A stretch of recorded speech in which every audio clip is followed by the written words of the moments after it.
The stars had always called to humanity, and for centuries they had looked up at the night sky with wonder and hope in their hearts, dreaming of the day when they would finally reach out and touch the distant lights that sparkled above their world. In the year 2347, humanity had spread across their own solar system, building colonies on Mars and mining stations on the moons of Jupiter and Saturn.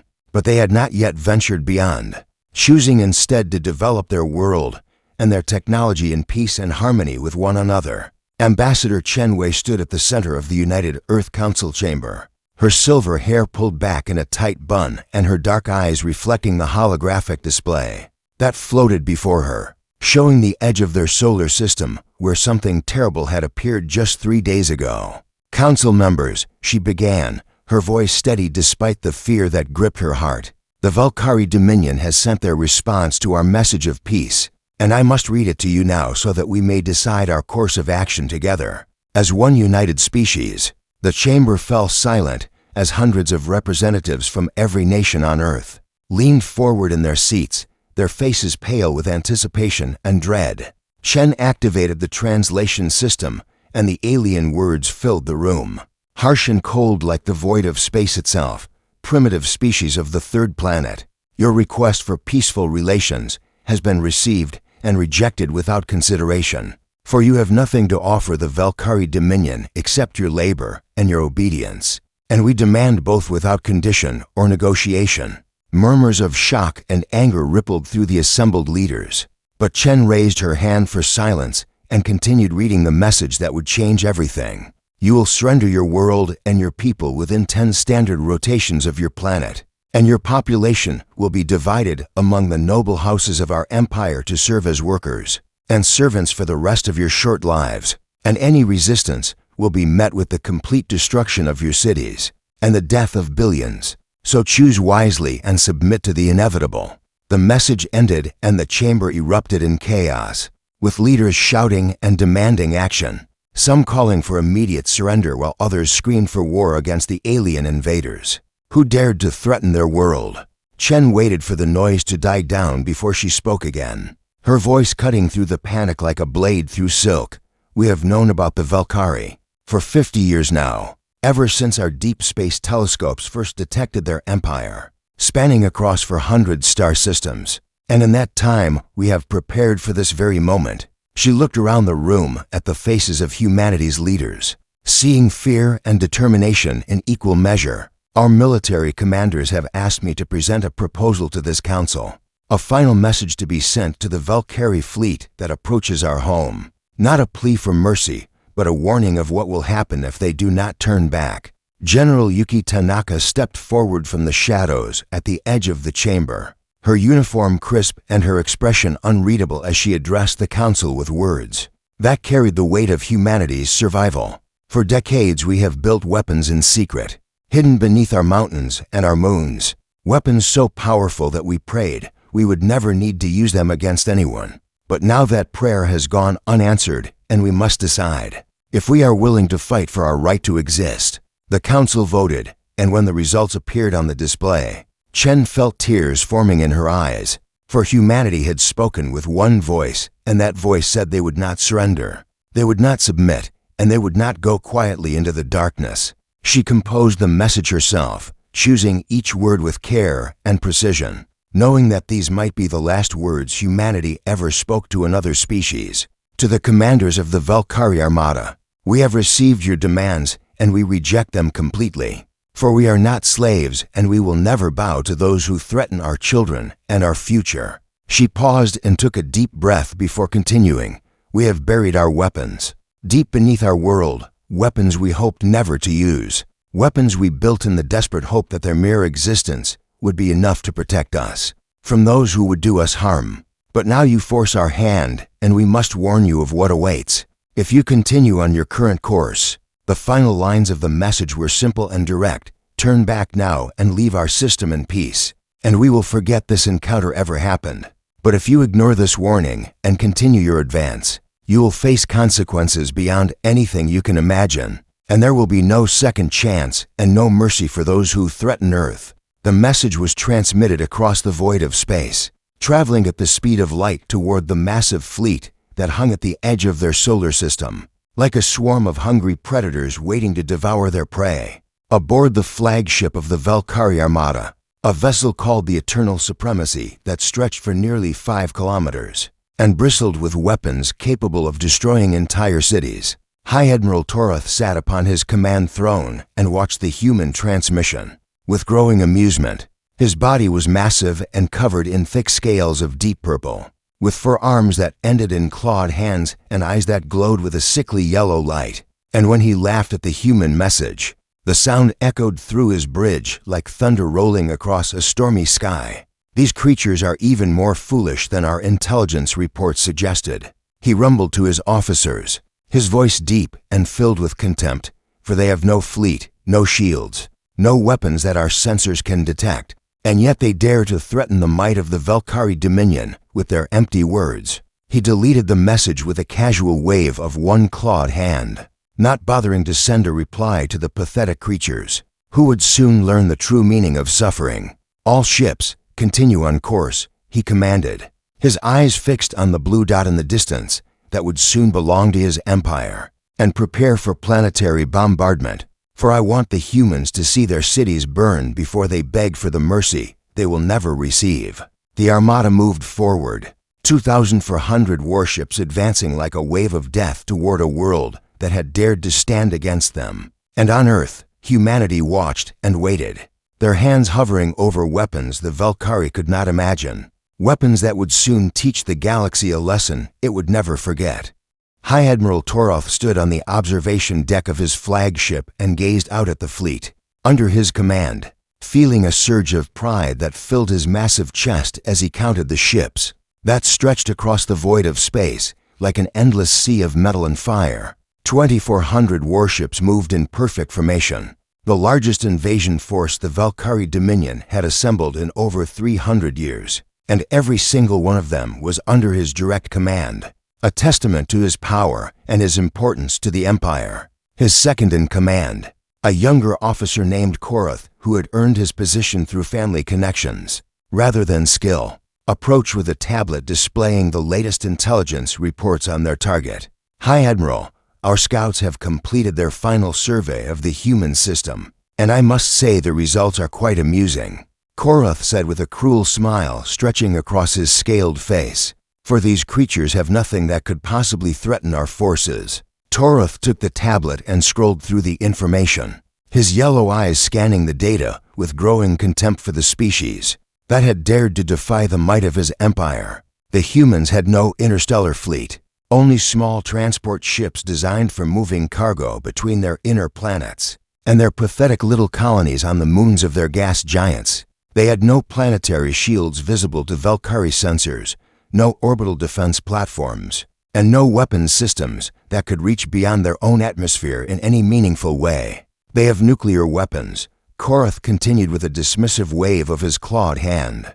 Primitive explosive devices that rely on splitting atoms, the kind of technology our ancestors abandoned thousands of years ago as too crude and inefficient for proper warfare. Toroth laughed again, that deep rumbling sound that made his officers flinch even when they knew it was not directed at them. And yet these pathetic creatures sent us a warning, he said with amusement dripping from every word, telling us to turn back or face consequences we cannot imagine, as if anything they possess could possibly scratch the hull of even our smallest patrol craft. The bridge crew joined in the laughter, for they had all seen the human message, and they had all found it equally ridiculous. What the Valkyrie did not understand, what they could not possibly comprehend, was why humanity had stopped fighting amongst themselves nearly a century ago. Their intelligence reports noted the change as a curious anomaly, a sudden shift from constant warfare to global cooperation that made no sense to a species that had conquered for hundreds star systems through violence and domination. They assumed the humans had simply grown weak, that their peaceful nature was a sign of decline rather than deliberate choice, that they had lost the will to fight and would therefore be easy prey for the strong. They were so very wrong. On Earth, in the hours since the Valkyrie had ignored their warning, something remarkable was happening across every continent and every nation.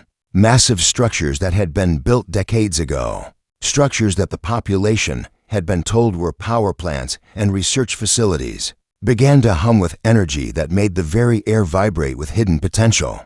In the mountains of Tibet, deep beneath the highest peaks on the planet, General Yuki Tanaka walked through corridors carved from solid rock, passing through security checkpoints that scanned her DNA and her brainwaves before allowing her to proceed. Project Prometheus was the greatest secret in human history, a network of weapons installations that had taken 50 years to build and had cost more resources than any other project humanity had ever attempted. The chamber at the heart of the facility was vast and filled with equipment that would have seemed like magic to humans just a century before. Banks of quantum computers processing calculations that would have taken older machines millions of years to complete. Status report, Tanaka commanded as she took her position at the central command station. Her voice calm despite the weight of what was about to happen. All 12 primary installations are online and operating at full capacity. Her chief technician reported, his fingers dancing across holographic controls. Targeting data is being updated in real time as the enemy fleet advances, and we have confirmed locks on all 2,400 hostile vessels. Tanaka nodded and felt a heaviness settle in her chest, for she had hoped all her life that this moment would never come, that the weapons they had built would remain silent forever. But the Valkyrie had made their choice, and now humanity would make theirs. Across the solar system, on Mars and Europa and Titan and a dozen other locations, similar facilities were coming online, their crews taking their positions with the same grim determination that filled the hearts of everyone involved in Project Prometheus. They did not celebrate or cheer, for there was nothing to celebrate in what they were about to do. They had built weapons capable of destroying entire fleets in minutes, weapons that bent the very fabric of space and time to deliver devastation that conventional physics said should be impossible. And they had hoped, prayed, begged whatever gods might be listening that they would never have to use them. Back on the Eternal Supremacy, Captain Velroth, commander of the destroyer squadron at the fleet's outer edge, was making wagers with his fellow officers about how long it would take to break the humans. "I say 3 days," he boasted, his scales flushing with excitement. 3 days from the moment we enter orbit until their leaders kneel before High Admiral Torath and beg for the privilege of serving our empire. "Too generous," another captain argued. "I give them 1 day, maybe 2, before they realize that resistance is pointless and surrender is their only option." They laughed and drank and celebrated their coming victory, never noticing the strange readings that flickered across their sensors. Before being dismissed as glitches and anomalies, the humans were not running, and the Valkyrie found this amusing rather than concerning. "Perhaps they have accepted their fate," one officer suggested. "Perhaps they understand that fighting is useless and have chosen to spend their final hours with their families." It was a reasonable assumption for a species that had never encountered true resistance, that had conquered world after world through overwhelming force and had never met an enemy they could not crush. But humanity was not like the other species the Valkyrie had conquered. Humanity had fought amongst themselves for thousands of years, had developed the art of warfare to levels that would have shocked the Valkyrie if they had bothered to study human history more carefully. And when humanity had finally achieved peace, it was not because they had forgotten how to fight. It was because they had looked into the abyss of their own destructive potential and had chosen to step back from the edge, to build instead of destroy, to reach for the stars instead of burning their own world to ashes. They had buried their weapons and hoped for peace, but they had never stopped preparing for war. General Tanaka watched the countdown timer on her display as the Valkyrie fleet crossed the orbit of Neptune, entering the outer edge of the kill zone that humanity had spent decades preparing. "May whatever gods exist forgive us for what we are about to do," she whispered, her hand hovering over the activation control. The time for mercy had passed. The Valkyrie Armada passed the orbit of Jupiter, and High Admiral Torath allowed himself a moment of satisfaction as he calculated the remaining distance to Earth. In just 6 more hours, his fleet would be in range of the human homeworld, and then the bombardment would begin. Plasma fire raining down from the sky to teach these arrogant primitives the true cost of defiance. He had already selected his targets, the largest cities on the planet, places with populations in the tens of millions that would burn like torches in the night, visible from space as a warning to any who might think of resisting. "High Admiral," one of his sensor officers called out, confusion evident in his voice. "I am detecting some unusual readings from the human system, energy signatures unlike anything in our database." Toroth waved a dismissive hand, not even bothering to look at the data. "Their primitive reactors are probably overloading from fear," he said with a cruel laugh. "Perhaps they are trying to destroy themselves before we can conquer them." The bridge crew chuckled at their commander's joke, and the sensor officer returned to his station, still frowning at the strange readings that made no sense, according to everything he had been taught about physics and energy. And then the first ship vanished, the destroyer Crushing Tide, a vessel at the outer edge of the formation with a crew of 300 Valkyrie warriors, simply ceased to exist between one moment and the next. There was no explosion, no debris, no warning of any kind. 1 second the ship was there, its systems reporting normal function, and the next second it was gone, as if it had never existed at all. "What happened?" Toroth demanded, rising from his command throne with all 4 arms braced against the armrests. Before anyone could answer, 7 more ships vanished in rapid succession, their icons blinking out of existence on the tactical display like stars. Being swallowed by darkness, alarms began to wail across the bridge as more and more vessels disappeared. 30 in the span of a heartbeat, then 50, then 100. The fleet hemorrhaging ships faster than the sensors could track. "We are under attack," someone screamed, panic finally breaking through the arrogance that had defined the Valkyrie approach to this mission. "From where?" Toroth roared, his yellow eyes scanning the tactical display for any sign of enemy weapons fire, any indication of where the attacks were coming from. But there was nothing. No missiles streaking through space, no energy beams cutting across the void, no enemy ships decloaking to reveal themselves. The weapons were invisible, striking from angles that made no geometric sense, hitting ships from directions that should have been impossible. Deep beneath the mountains of Earth, General Tanaka watched the holographic display as red dots representing enemy vessels winked out of existence by the hundreds. Her face showed no joy, no satisfaction, only the grim determination of someone doing a terrible job that needed to be done. "Spatial fold weapons are operating at peak efficiency," her technician reported, his voice steady despite the magnitude of what they were witnessing. "Targeting systems are compensating for enemy evasive maneuvers, though they do not seem to understand what is happening to them." The weapons that humanity had built were unlike anything the galaxy had ever seen. They did not fire projectiles or energy beams through normal space. Instead, they folded the fabric of reality itself, creating tiny points of absolute destruction that appeared inside enemy vessels without warning, without any way to block or dodge or survive. The science behind them had been discovered by accident nearly a century ago, and humanity's greatest minds had spent decades turning that discovery into weapons of unimaginable power. They had hoped to use the technology for peaceful purposes, for faster-than-light travel and communication, for exploring the universe without the limitations of conventional physics. But they had also prepared for the day when hostile aliens might threaten their world. On the Eternal Supremacy, chaos reigned as officers shouted conflicting reports and crew members abandoned their posts in terror. "Shields are having no effect," someone screamed. "Our weapons cannot target what we cannot see." Another voice wailed. "Over 800 ships destroyed in the last 2 minutes." The tactical officer reported, his voice breaking with fear. Toroth stood frozen at the center of his bridge, his mind unable to process what was happening. This was impossible. The humans had no fleet, no weapons, no technology that could threaten the might of the Valkyrie Dominion. And yet his ships were dying by the hundreds, vanishing without a trace, their crews gone in an instant without even the chance to fight back. "Reverse course," he finally bellowed, his pride shattering in the face of annihilation. "All ships, retreat immediately." But it was already too late. The weapons followed the fleeing ships, striking them down with the same terrible efficiency whether they advanced or retreated, whether they scattered or tried to form defensive formations. There was no escape from weapons that did not travel through normal space.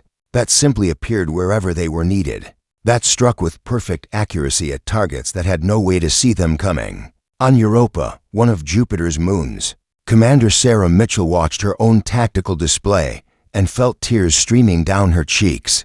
She had been born and raised to hope for peace, to believe that humanity could find its place among the stars without violence, to dream of a future where different species worked together in harmony. But the Valkyrie had destroyed that dream.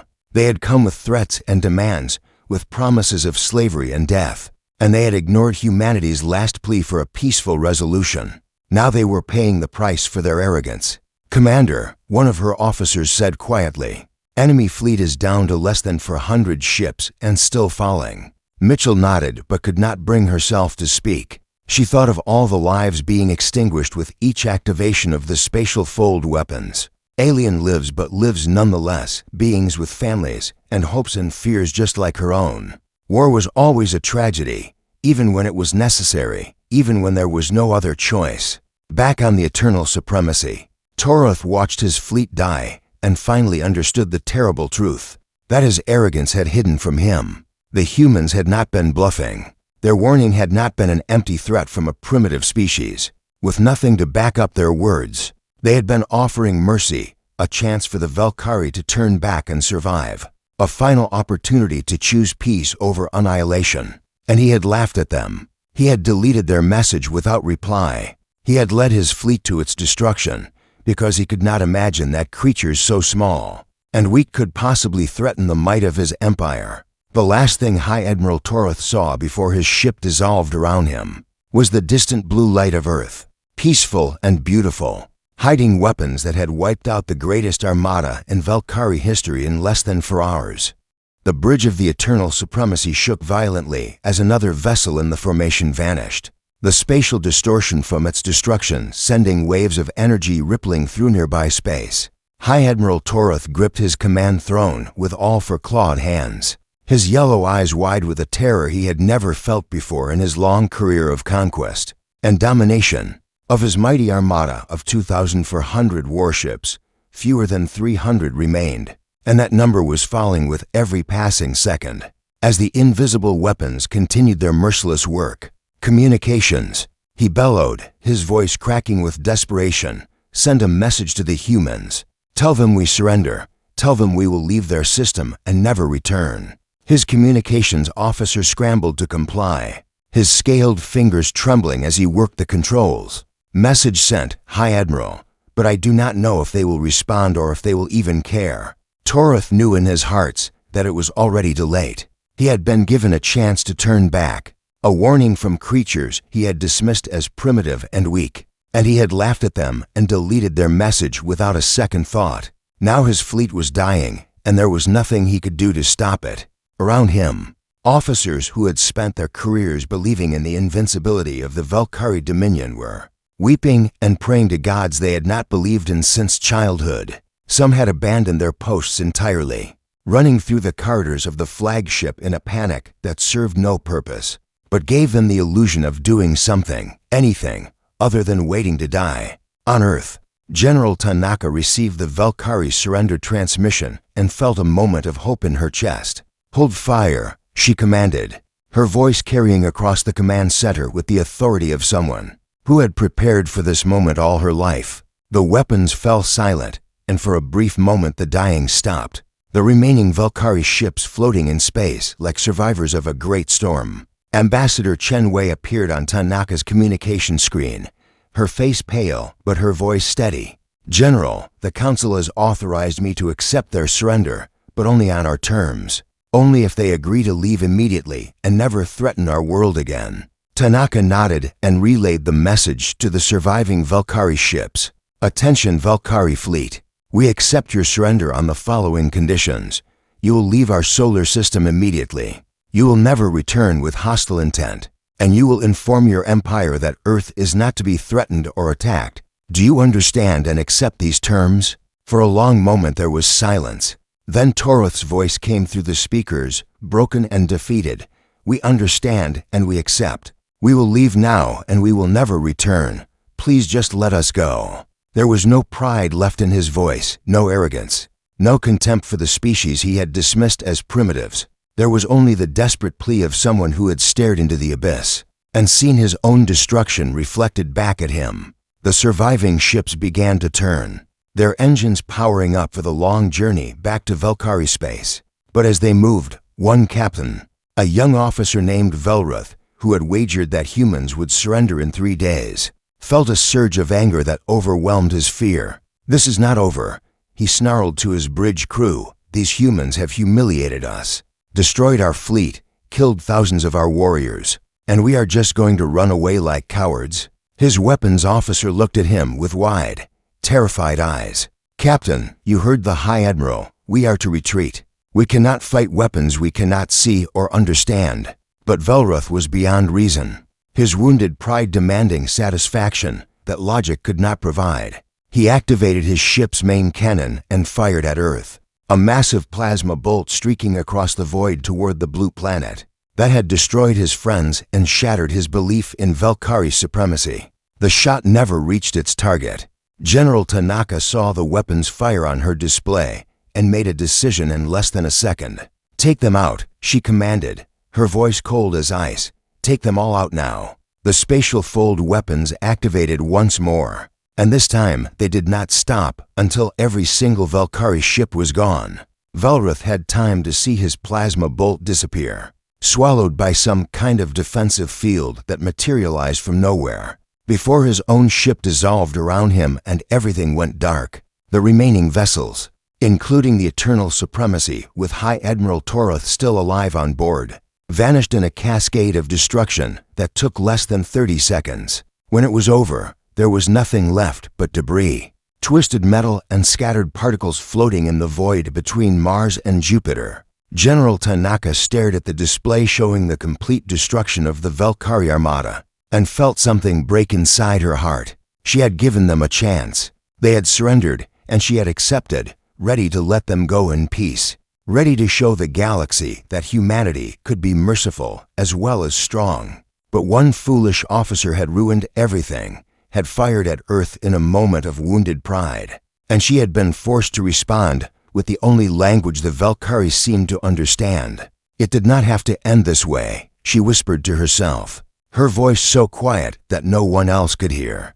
Ambassador Chen appeared on her screen again, her expression a mixture of relief and sorrow. "The Council is in emergency session. We need to decide what happens next. How we tell the galaxy what occurred here today." Tanaka nodded, feeling exhaustion settling into her bones. "Tell them the truth. Tell them we asked for peace and were threatened with slavery. Tell them we gave a warning that was ignored. And tell them that when they finally surrendered, one of their officers attacked our world, and we had no choice but to respond." She paused and looked at the debris field on her display one last time. "And tell them this, we take no joy in what we have done today. We mourn the lives lost on both sides, and we hope that no one ever forces us to use these weapons again." Across the solar system, in hidden facilities buried deep beneath mountains and moons, thousands of military personnel began the process of powering down the spatial fold weapons. They worked in silence, their faces grim, their hearts heavy with the weight of what they had witnessed. Humanity had proven that it could fight. Now it needed to prove that it could still find peace in a galaxy that had learned to fear them. The battle was over, and the Sol system fell into a silence deeper than any it had known in the centuries since humanity first reached for the stars. Where 2,400 Velkari warships had once filled the void with their terrible presence, now only debris remained, a field of twisted metal and scattered particles stretching across millions of kilometers of empty space. On Earth, there were no celebrations, no parades, no cheering crowds waving flags and singing songs of victory. The people of humanity's homeworld watched the news reports with quiet faces and heavy hearts, understanding that something fundamental had changed in their relationship with the universe. They had always hoped to meet other intelligent species with open hands and peaceful intentions. Instead, they had been forced to demonstrate a capacity for destruction that would echo through the galaxy for generations to come. General Yuki Tanaka stood alone in the depths of Project Prometheus, surrounded by the machines that had saved her species and killed so many others. She ran her fingers along the control panel that had activated the spatial fold weapons, feeling the cold metal beneath her skin, and wondered if this was how humanity's story would be remembered, not as explorers and dreamers, not as builders and creators, but as the species that had wiped out an entire armada in less than 4 hours. Her communications device chirped, and Ambassador Chen's voice filled the chamber. "General, the Council has finished drafting the message we will send to the galaxy, and they want you to hear it before it goes out." Tanaka nodded even though Chen could not see her. "Send it through, Ambassador. I want to know what we are telling the universe about what happened here." The message began to play, Chen's voice steady and clear despite the weight of the words she was speaking. "To all intelligent species who can receive this transmission, we are humanity, the people of Earth, and we speak to you today not in triumph but in sorrow, not in pride but in hope that what we have to say will be heard and understood." Tanaka closed her eyes and listened. 3 days ago, an armada of 2,400 warships from the Valkyrie Dominion entered our solar system with demands that we surrender our world and accept slavery for our entire species. And when we asked for peace, when we sent a message warning them of the consequences of continuing their advance, they ignored us and laughed at our plea. The message continued, each word carefully chosen to convey both humanity's strength and its reluctance to use that strength. "We did not seek this conflict, we did not desire war, and we made every effort to avoid the bloodshed that followed. But the Valkyrie refused to listen, refused to turn back, and refused to accept that we have the right to exist as a free people." Chen's voice grew heavier as she described the battle. "When they refused to listen, we were forced to defend ourselves, and within 4 hours, every ship in the Valkyrie Armada was destroyed. Not because we wanted to kill them, but because they gave us no other choice." Tanaka felt tears forming in her eyes as the message reached its conclusion. "We send this transmission not as a threat, but as a warning and a promise. A warning to any who might think of threatening our world, and a promise to all who seek peaceful relations with humanity. The warning is this: we have built weapons beyond anything you can imagine. Weapons that strike from angles you cannot see, from dimensions you do not understand, and we will use them without hesitation to protect our home and our people. But the promise is this: we do not seek conquest. We do not desire empire. We want only to live in peace among the stars, to explore and discover and build relationships with other species based on mutual respect and understanding. Come to us with open hands and peaceful intentions, and you will find friends who are eager to learn about your culture and share our own. Come to us with weapons and threats, and you will find what the Valkyrie found. The choice is yours." The message ended, and Tanaka opened her eyes, wiping the tears from her cheeks. She had spent her entire career preparing for a war she hoped would never happen, building weapons she prayed would never be used.